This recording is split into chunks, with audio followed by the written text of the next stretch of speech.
Ano bang mga nagawa na ng administrasyon ngayon? Sa ngayon, pagkakaalam ko, puro katangahan, lalo na si Antik.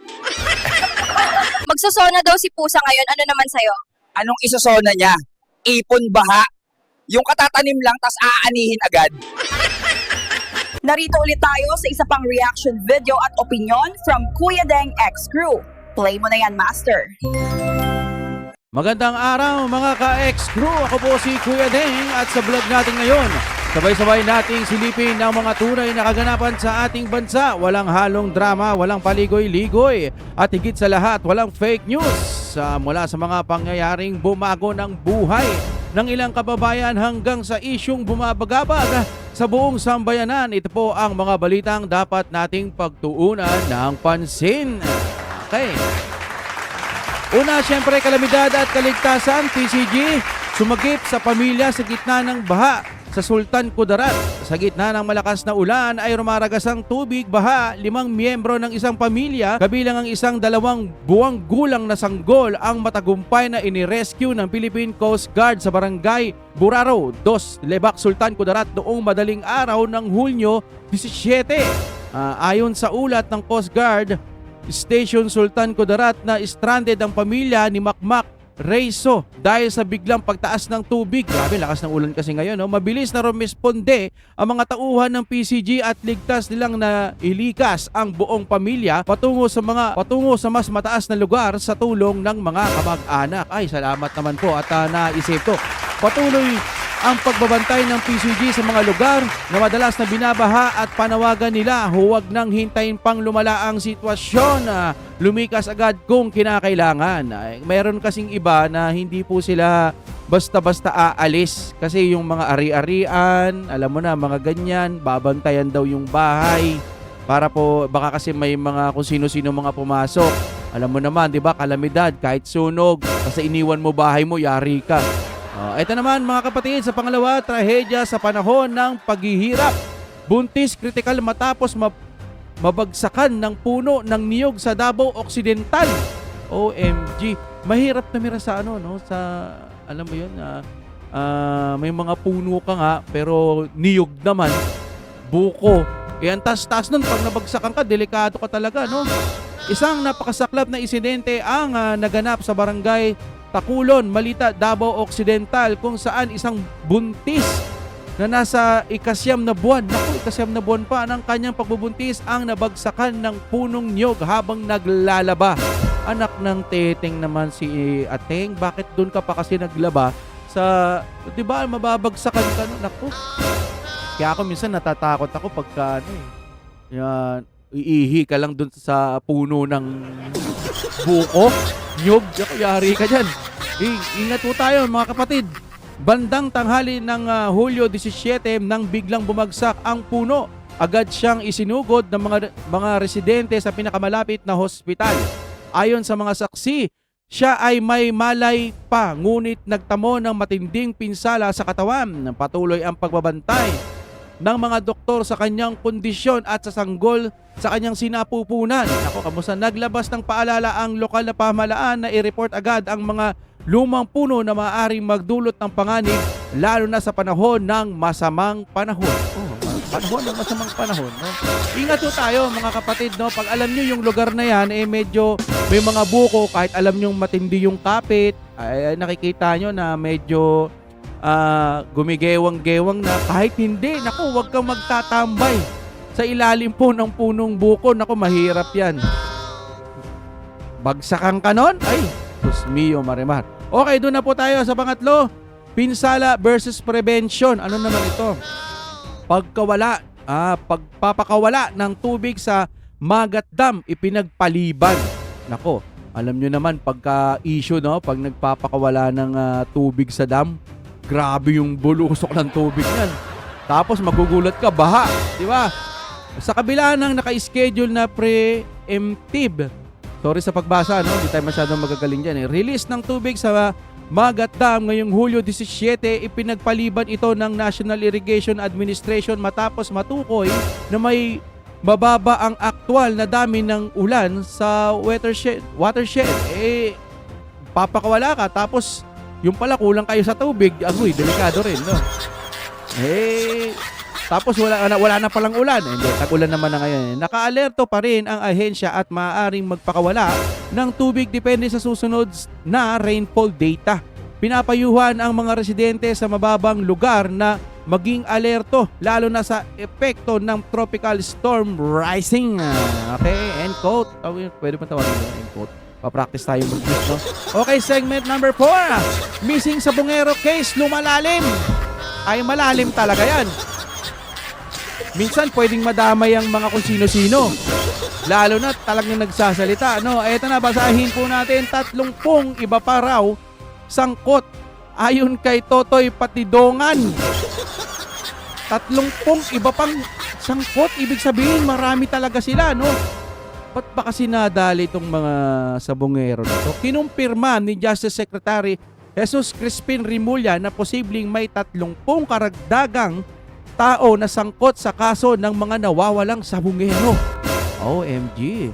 Ito ay matapos makipagpulong si Patidongan sa Department of Justice kung saan naglahad siya ng mga bagong impormasyon ukol sa mga sangkot kabilang na ang ilang pulis, negosyante at artista. May artista ba? Patuloy ang investigasyon habang isinisiyasat ang lahat ng kanyang isinisiwalat. Dapat may kalakip yan na matitibay na ebidensya. Hindi pwedeng ganun-ganun lang, no? Okay, dito na po tayo. Dumako tayo sa isa pang report. Presyo at pasahod suliranin ng masa. Presyo, sahod. Tataas ang sahod. Tataas din ang presyo. Wala din, no?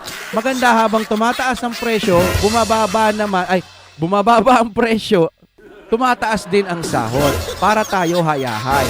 Hindi naman din kasi pwedeng bababa yung presyo ng mga bilihin dahil ang inaalalayan mo kung maubos, durog. So, dapat talaga mayroong slowly but surely nga, no? Umaabante yung pag-angat natin, yung ekonomiya, kumbaga. Okay, basahin natin. Presyo ng bilihin, umento sa sahod. Pangunahing alalahanin ng mga Pilipino ayon sa Pulse Asia Survey nitong Hunyo 2025. Tagalog ha. Inano natin to ha. Chiniling natin to, no. 20% ng mga Pilipino ang nagsasabing ang pagtaas ng presyo ng bilihin ang kanilang pangunahing alalahanin. Sinundan ito ng 51% na nagsasabing dapat magkaroon ng aumento sa sahod. Lagi naman, di ba? Isa ito sa mga isyong inaasahan ng publiko na tututukan ni Pangulong Marcos Jr. sa kanyang darating na State of Nation of Chenlin Chuba Chuchu Sora. Noon pa sana. Pero okay lang, sige. Sana matutukan nyo yan. Okay, dito naman tayo sa digital na serbisyo para sa masa. E-Government PH. Yung pagkakaalam ko dito, Gov PH So ibig sabihin digital service, no? So hindi na ba ito katulad ng pag kumuha ka ng valid ID, kailangan mo ng 10 valid ID? Hindi na magalaw. Joke lang. Hindi, in-exchange lang natin kasi minsan kukuha ka ng valid ID pero kailangan mo ng valid ID. Tanay daan. Isang makabagong solusyon sa burokrasya ang inilunsad sa San Juan City. Ang eGov PH Servisyo Hub. Wow! Layunin nito na gawing mas madali ang pagkuha ng dokumento at serbisyo ng gobyerno sa isang centralized platform. Ay, gusto ko yan. Maganda yan. SSS. Okay. Online na lang lahat. Sa halip na pipila-pila sa iba't ibang tanggapan, isang lugar na lang ang pupuntahan ng mayayaman. Mamamayan pala, sorry. Kasi sa mensahe ng Pangulo, kanyang binigyan diin ang kahalagahan ng madaling akses sa serbisyo, lalo na't mga karaniwang Pilipino. Yung national ID, ano nang nangyari? Bakit nahinto? Yung iba hindi na nakuha. Unahin nyo muna yung mga pending. Ay, anak ng teteng. Okay, ito na mga kaibigan. Eto, matindi to. Hindi ito ibinabalita ng mga bias media. Ha? OBP programs, negosyo, edukasyon at tagumpay. Marami pa sana to pero baka mangawit kayo. Yung mga na ano lang natin, yung mga parang nasubay. Ang dami kasi noon, ilang page yun, parang 90 plus. Yung mga hindi naman mga nakasulat yung iba kasi picture, pero 90 plus yung pages po na dinownload ko doon sa website na inano no? ng ating Office of the Vice President. Doon po mismo sa Facebook, may link kasi doon na maipapakita yung mga nagawa ni BP Sara. Hindi po yun tinitignan ng mga hayop-hayop na bias media. Okay, ito na. Magnegosyo taday. Alam naman na natin to, di ba? Meron talaga to. Kaso hindi po talaga ipinapakita ng mga bias media. Negosyo Taday program patuloy na nagbibigay ng pag-asa. Sa tulong ng Office of the Vice President, maraming Pilipino na ang binigyan ng pagkakataong makabangon at makapagsimula ng sariling negosyo. Sa Davao City, isang negosyante ng Biko at Atsara ang lumago ang kita matapos makatanggap ng puhunan mula sa Office of the Vice President. Ganon dapat ang pagbibigay, hindi ayuda. Turuin mo, puhunan, binigyan, tapos lumalago. Ganon. Excuse me po. Kumbaga dapat pinaghihirapan. Bibigyan, gagamitin, pangpuhunan, hindi yung bibigyan mo ng 3,000, ilang araw lang pambayad utang, tapos na. Hindi yung ganon. Sa Agusan del Sur, si Rolando Sugado, isang stroke survivor, ang nakatanggap ng 15,000 piso grant upang mapalago ang kanyang sari-sari store.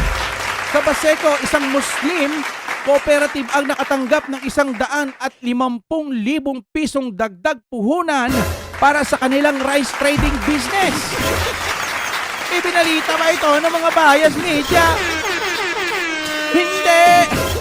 Second Lieutenant Sabala, kinilala ng OBP. Pinarangalan ng OBP si Second Lieutenant Murtan Sabala bilang Vice Presidential Saber Awardee para sa PMA class ng 2025. Kinilala siya sa kanyang natatanging academic performance at mamumuno sa Philippine Army. Bata-bata pa ito mga kapatid. Mensaheng pambansa mula kay BP Sara Duterte. Sa kanyang ulat, binigyang diin ni BP Sara Duterte ang determinasyon ng OBP sa paghahatid ng serbisyo lalo na sa mga liblib na lugar sa kabila ng hamon sa budget. Tuloy ang mga programa ng OBP. Mula sa edukasyon, kabuhayan hanggang sa pagtulong sa mga nangangailangan ay hindi ipinapakita ng mga bias media. Nakita nyo ba yan? Actually, marami yan. Marami pa yan, hindi ko nang na-download dati. Sa mga susunod po, ibabalita ho natin yan. Papakita ko sa inyo lahat ng mga nagagawa ni BP Sara kahit maliit ang budget pero may nakikita. Sa kanila, ang lalaki ng budget, wala tayong nakikita. Kung hindi, paninira sa Duterte. Ganun lagi ang kanilang ginagawa. Break it down. Ito na, outro na tayo mga kapatid sa mga kaganapang ito. Malinaw na hindi lamang tayo bansa ng problema. Ulit-ulit. Kundi bayan ng pag-asa at pakikibaka, mga ka-ex-crew. Kayo, anong issue ang pinaka-apektado kayo? Ayuda? Presyo, trabaho, serbisyo? Comment down below at huwag kalimutan i-share ang vlog na ito. Kung tingin mo'y dapat ring, marinig ng iba. Ako po si Kuya Deng ng X-Crew Channel. Balik-balik lang sa susunod na vlog para sa mas makabuluhang balita na para sa masa, galing sa masa at para sa bayan. Hanggang sa muli, para sa Diyos at sa bayan at sa bawat Pilipino. Ay! Break it down mga kapatid. Sabay outro natin. Hindi tayo mag-outro. Yeah!